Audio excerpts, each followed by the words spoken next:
շարունակում ենք աշխատել ուղիղ եթերում, մեզ կարող եք հետևել Հայելի ակումբի եւ Անժելա Թովմասյան YouTube-յան էջերով։ Իմ հյուրն է Այռա Զորաբյանը, բարև ձեզ Տիկին Զորաբյան, շնորհակալ եմ հրավերն ընդունելու համար, մի քանի թեմաների առանձնացրել Տիկին Զորաբյանը, նաեւ Երեկ Ալիևը գտնվում էր օկուպացված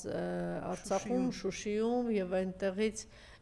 մի քանի հայտարարություններ արեց, փաստորեն տեսեք մեր մի մեծ բարերար, մեծահարուստ Ռուբեն Վարդանյանը գերեվարության մեջ է գտնվում Բաքվում, մենք 2 օր առաջ էլ լսեցինք Դավիթ Իշխանյանի խոսքը, ինքը ասաց, որ անգամ այնտեղից ասել են, դուք պատկերացնում եք ադրբեջանցիներին ասում, մեզանից ինչ եք ուզում, ձեր իշխանությունները չեն ուզում, որ մենք գանք, դուք վիճակը պատկերացրեք, մյուսը տնային կալանքի մեջ է, գիտեք, որ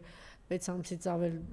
կալանքի տակ էր գտնվում Սամվել Կարապետյանը, մյուս բարերար եւ ընտրություններին մասնակցող Գագիկ Ծառուկյանը եւս կալանավորված է, ձերբակալված է, բայց այս ամենով հանդերձ այն ինչ որ ասել է հիմա Տիկին Զորաբյանը մանրամասն կներկայացնի Ալիևը, էլի խոսում են դրա մասին, որ Ալիևը շարունակում է վախենալ։ Սա իհարկե մեզ հույս է տալիս եւ ուժ է տալիս, մտածելով, որ թշնամին այնուամենայնիվ չի բացառում, որ մեզանից լավ մեզ գիտի եւ գիտի, որ ինչ որ մի բան կարող է փոխվել, հակառակ դեպքում ինքը ոնց որ թե մեծ տոնախմբություն էր այնտեղ, որ Նիկոլը ինչ-ինչ ճանապարհներով նորից կարողացավ մնալ իշխանության, բայց այնուամենայնիվ շարունակում են վախենալ եւ նման տիպի հայտարարություններ անել։ Խնդրեմ։ Օկուպացված Շուշիում Ալիևը կրկին մի քանի վտանգավոր հայտարարություններ արեց, խոսելով իրենց գերհզոր պոտենցիալի մասին, իդեպ տեղեկացնեմ, որ այս օրերին Ադրբեջանը շատ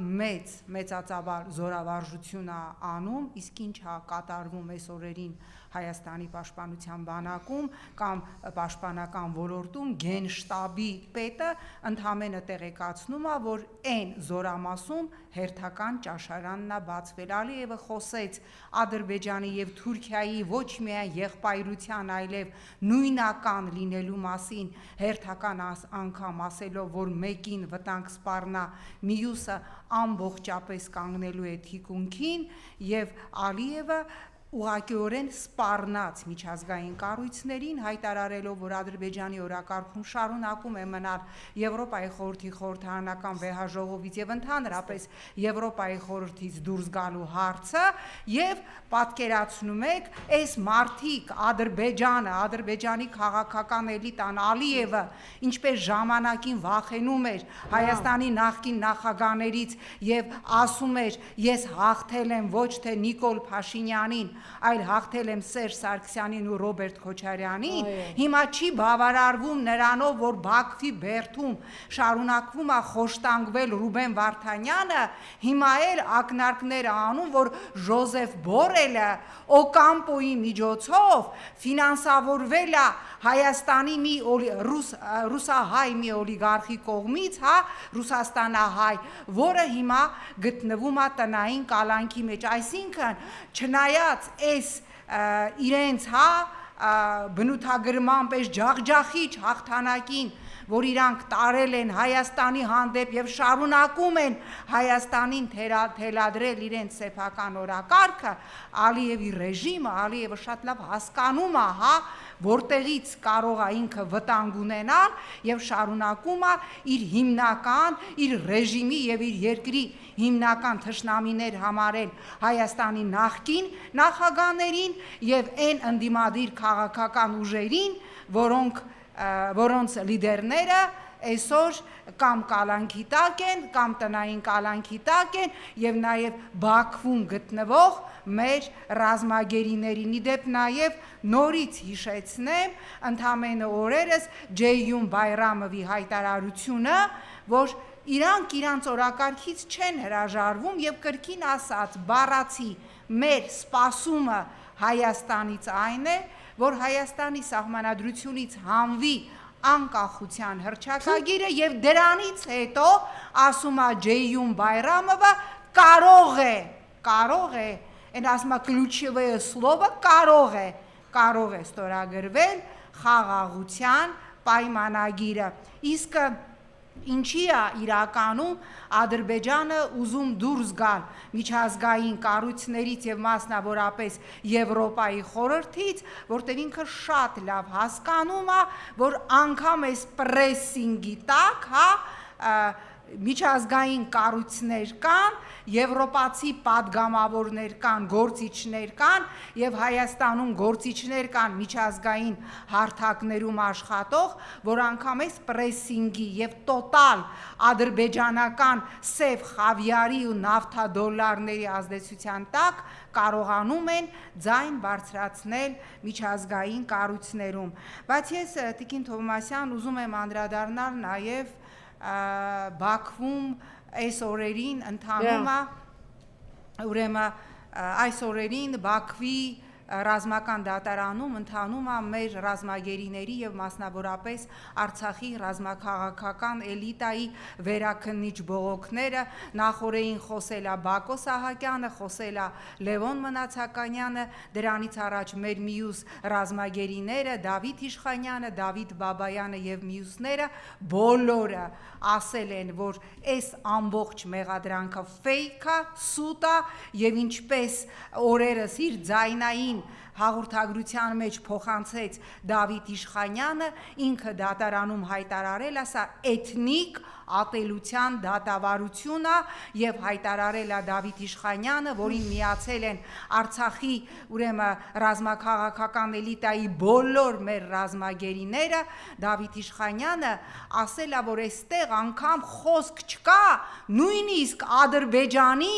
քրեական օրենսգիրքը պահպանելու վերաբերյալ, այստեղ չի կարող խոսք լինել ընդհանրապես քրեադատավարական օրենսդրության իրավունքի մասին, որտեղ ամբողջը քաղաքական դատավարություն է հիմնված էթնիկ ատելության, հայը մեր թշնամին է կոդի վրա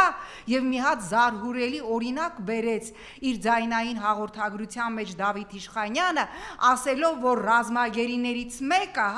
93 թվականին ծնված մի երիտասարդ, ով դատապարտվել է 15 տարի ազատազրկման, այդ երիտասարդին մեղադրել են 91-ից 94 թվականներին ռազմական գործողություններին մասնակցելու մեջ, 93 թվականին ծնված երիտասարդին Բաքվի դատարանը մեղադրել է իր ծնունդից 2 տարի առաջ 91 թվականին տեղի ունեցած ռազմական գործողությունների մեջ ոչ միայն մեղադրել է, այլև ամբողջ դատական նիստում ուրեմն մեղադրող դատավորները, դատախազները դա հիմնավորել են եւ մարդուն ռազմագերում դատապարտել են 15 տարի ազատազրկման եւ այո նույն Դավիթ Իշխանյանը իր ձայնային հաղորդագրության մեջ ասեց ինչ ուզենք մենք Բաքվի իշխանություններից, երբ որ այստեղ մեր երեսին շպրտում են անընդհատ, գնացեք եւ պահանջեք ձեր իշխանություններից։ Տեղեկացնեմ նաեւ, որ սպասում ենք Ադրբեջանի օմբուդսմենի արձագանքին ի պատասխան Ռուբեն Վարդանյանի կնոջ նամակի եւ կարծես թե արդեն կազմավորվել է կանանց այն խումբը,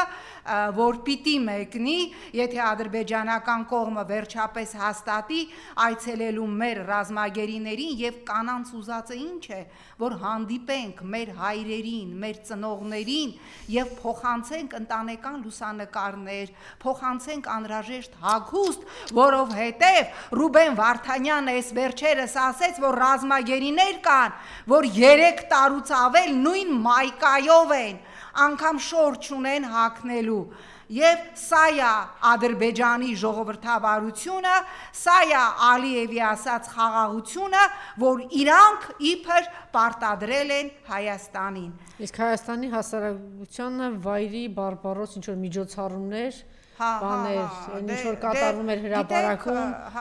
օրինակ տեսարաններ, սարհուրելի։ Ես ժամանակին մի քանի նամակ եմ գրել վեհափարին, ասելով, որ բացատրեք այս հասարակության բարբարոս հատվածին, ինքը չսկսեց գորգերը հանեց, գցեց փողոց, ասեց բանանենք, մեքենաներով ջրերը, վարդավառ չի նշանակում, որ ինչ որ տենց ռեզինի չստիկով, սղլիկ Adidas շորտիկներով,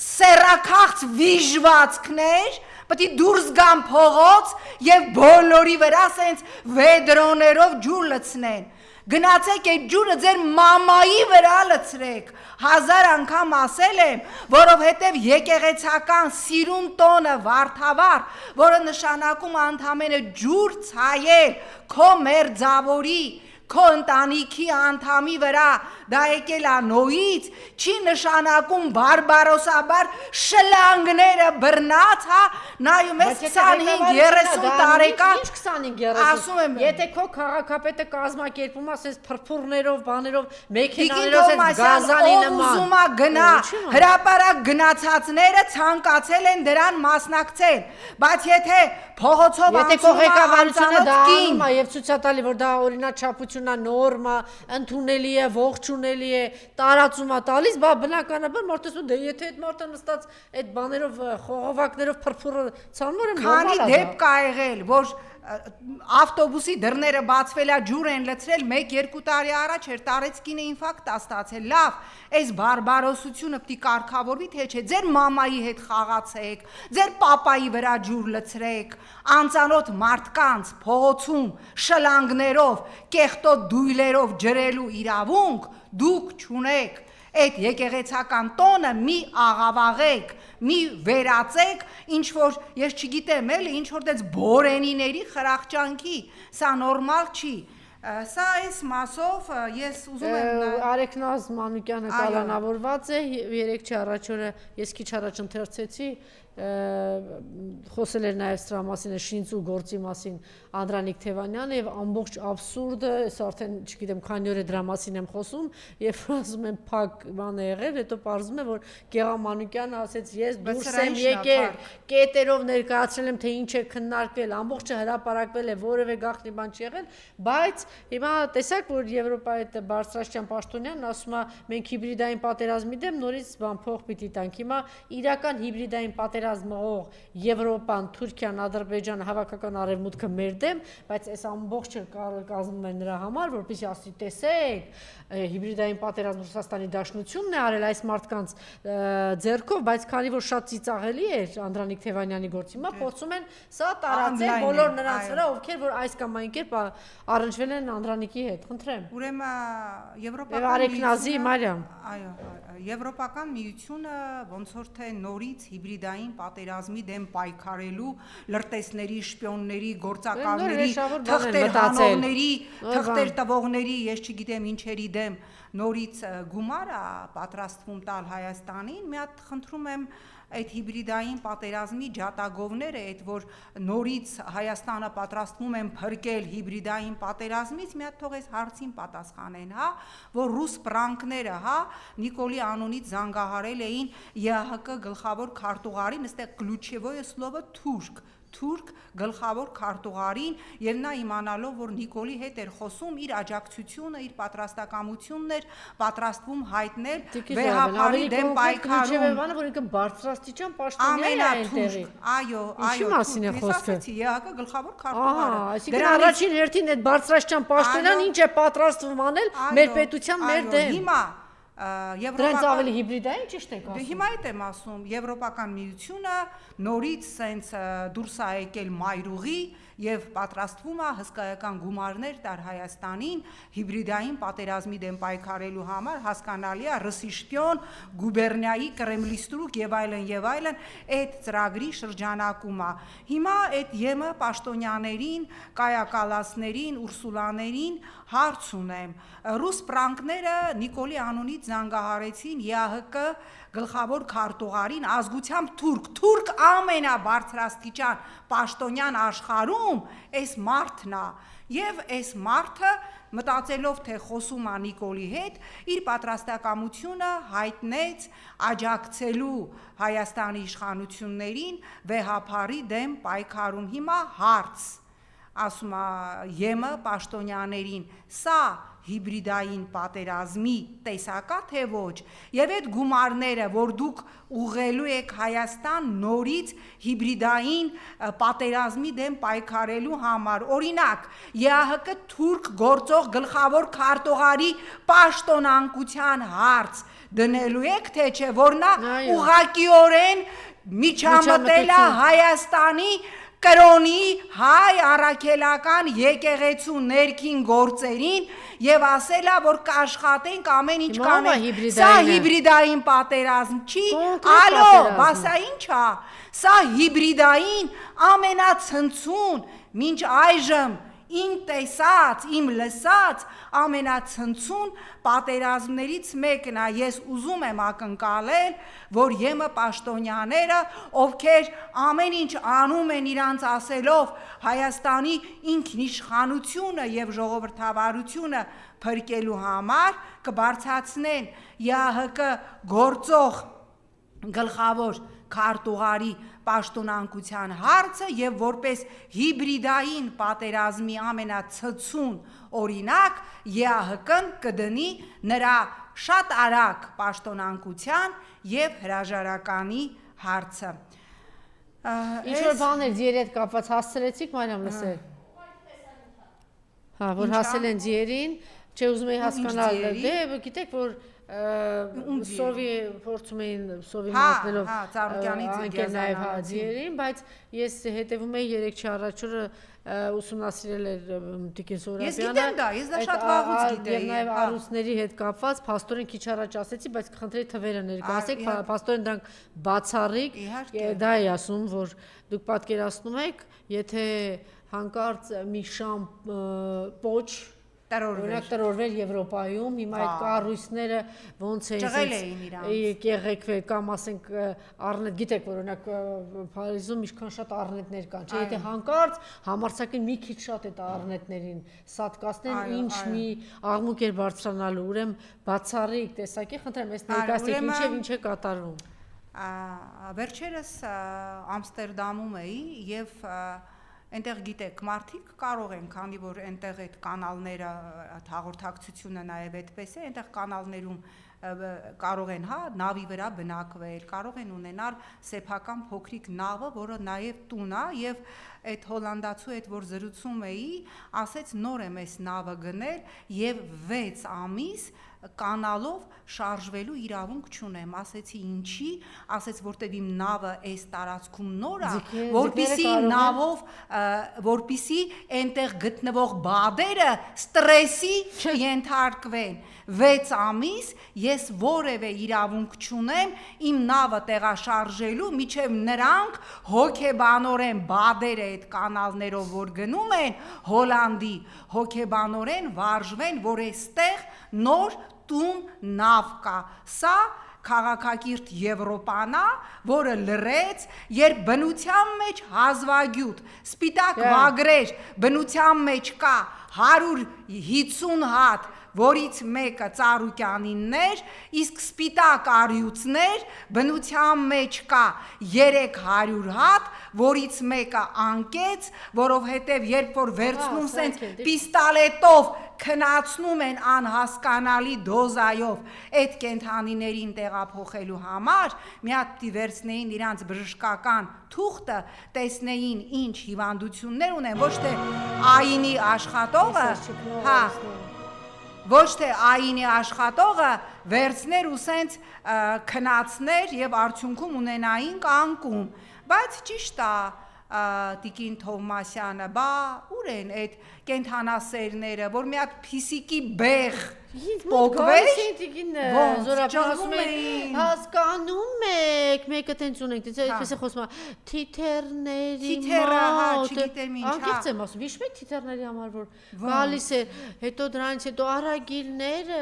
հասկանում եք, առագիլների չգիտեմ ինչի ինչը, շների չգիտեմ ինչը, բայց ձայն չկա, բացարձակ ձայն չկա, եւ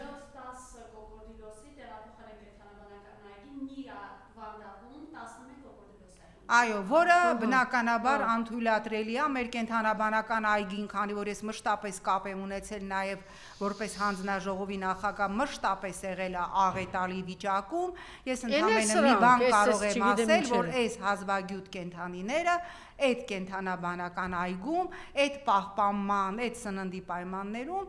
ցավոք սրտի ուղղակիորեն բոլորը ցավոք սրտի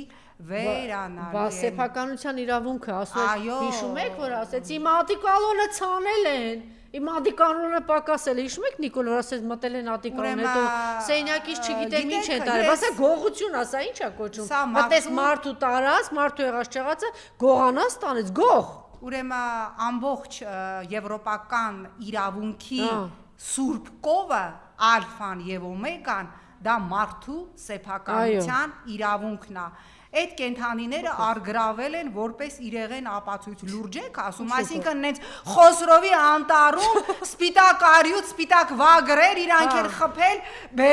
կամ գնացել, բռնել բերել են, հասկանալի է, չէ՞ որ այդ ինչպես ԲՀԿ ներկայացուցիչները ասեցին, այդ բոլոր կենթանիները որ երկրից են գնվել, ամբողջ ուրեմն եւ գնման ամբողջ այդ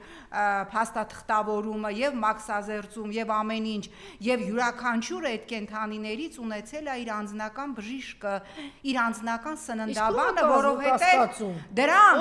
հատուկ չիպավորված են աշխարհի խոշորագույն կենթանաբանական կազմակերպությունների կողմից Հավաքական արևից ինչ այլանդակություն է դարձել։ Հիմա ինչ էին դարձրել։ Բանի CNN-ի, BBC-ի եթերով առյուծը գնաց, բացառիկ նմուշին, Discovery-ները հիմա կինոներ էին հանել սերիալներում, թե ինչպես անկեց սպիտակ առյուծը, բայց մենք տեսնում ենք չկա, այս Հայաստանի կենթանապաշտպան կազմակերպությունները, որոնց նպատակը ոնց անեն Եվրոպայից մի հատ էլ գրանտ քերեն եւ ծվծվան տարբեր ցիտիկների մասով, դրանցից էլ ձայն ու ծպտուն չկա։ Ուղղակի ԲՀԿ-ն է, մյուսները պետք է տերոր բնապահպանները բոլորը տերորի ենթարկեն, միջազգային նման կազմակերպությունները բարից բուն իմաստով տերորի ենթարկեն, որ այսօր անկել է բացառիկ այդպիսի մի կենթանի եւ ոչ մի ձայն չկա, բացի այդ է տեսակ 3 առաջ օրը փաստաբանը նաեւ ներկայացրեց, նաեւ քրեական գործն է պայթում, Իրանական Իսլամական Հանրապետության քաղաքացի եղել, վիճարկելի հարց են ունեցել, իրենց դատարանն է որոշել, որ պետք է 14.5 միլիոն այդ անձը վճարի Գագիկ Ծառուկյանին, բայց փաստորեն հիմա Նիկոլը, քանի որ հրահանգեց որ Ծառուկյանը կալանավորվի, պետք է բոլորին բոմժ դարձնի, ավելին ինքն ինչ ասեց, սատկացնելու եմ, դուք պատկերացրեք մեկը կանգներ ասել Նիկոլ, քեզ սատկացնելու եմ, հիմա ինչ էր տեղ ունեցել։ Մարդը հրահանգավորել է եւ այսպես ասեմ, վախեցած, վախվորած կամ իրենց տակ գտնվող դատարանն էլ ստիպված է, բայց Եվրոպան միայն թե նրա համար որ ունենա տարբեր երկրների Ռուսաստանի դեմ պատրաստ է ոչնչացնել այդ երկիրը միջև վերջ հավաքական արևմուտքը պատրաստ է Հայաստանը հիմնահատակ այո ինչպես ժամանակին Վրաստանի տարածքը օրցրեց, ինչպես Ուկրաինային ներքաշեց, ինչպես Մոլդովային, հիմա էլ ներքաշում է մեզ Հայաստանի դրա մեջ։ Ինչպես ժամանակին Այլցգերմելով տարապող Բայդենն էր ասում, մենք Ռուսաստանի դեմ կռվելու ենք միջև վերջին ուկրաինացին, ցավոք սրտի հիմա մենք տեսնում ենք նույնը,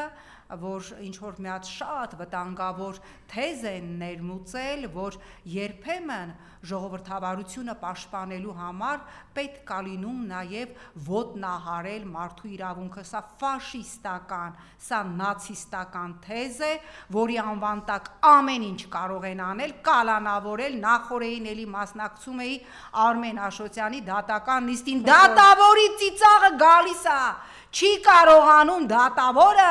այս աբսուրդի ծիծաղը զսպել, որովհետև ոչ միայն Արմենը որևէ հանցանք չի գործել, այլ նաև վկաներն են դա հաստատում, այլ նաև այն ինչ որ արել է Արմենը, հա, օրինակ լինելով որպես նախարար դա բացարձակապես հանցանք չի, ասենք օրինակ կառավարությունում զեկուցելով, որ ասենք Բրյուսովի ինստիտուտից մի օտարվում է գույքն էլ գնել է բացարձակապես այլ մարդ հասկանում եք, եւ այս ֆորմուլան, որ այո երբեմն դա միջազգային իրավունքն էլ ասում, միջազգային իրավունքը նման բան չի ասում, ժողովրդավարությունը փրկելու համար պետք է լինում նաեւ ոտնահարել մարդու իրավունքը, ես սա ասում եմ, սա բռնատիրության ֆորմուլան է եւ բռնատիրության ձևակերպումն է։ Շնորհակալ։ Ես եմ շնորհակալ։